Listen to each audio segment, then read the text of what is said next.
Welcome back. It's part 21 of reading every X-Men comic ever. And this week, I read Uncanny X-Men 161 through 166, which is the entirety of the Brood arc. I also read X-Men God Loves, Man Kills, which I thought was incredible. We start with Chuck fighting off Brood disease as he remembers a mental patient he had helped in the past who suffered similar symptoms.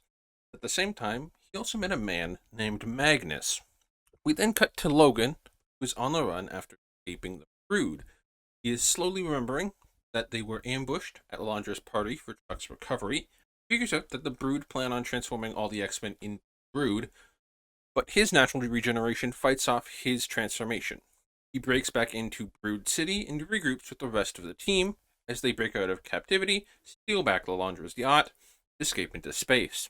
During this, Carol, who was also there, goes binary.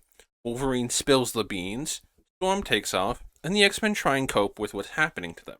Storm then kills herself, and Moira talks some sense into Chuck back on Earth to help a new mutant. The X-Men meet back up with Storm, who is between bodies, and go for one final push against the Brood to help an alien race of whales. Due to a traitor in their midst, everything is almost lost, but are bailed out by Carol and some crystals. With the exception of 166, which gets an 8 out of 10, all these issues get a 7 out of 10. They are good, but just really weird. And with that, we arrive at X-Men God Loves, Man Kills, a graphic novel that takes place at some point after X-Men 150. And in my opinion, it is one of the most quintessential X-Men books out there. Not only because of how well it understands the X-Men, both on a conceptual level and as a team and what they stand for, because of how relevant its message is to this day, some 40 years after its release.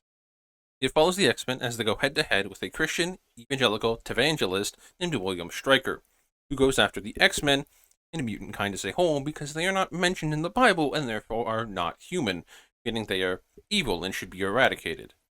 William captures and brainwashes Charles as a means to end all mutant life at once, but the X-Men team up with Magneto to stop him and his purifiers, not only with their abilities, but more importantly with their words. X-Men God Loves, Man Kills is my first 10 out of 10 hands down. This is the book I would recommend to pretty much anyone who hasn't read it and has a passing interest in the X-Men.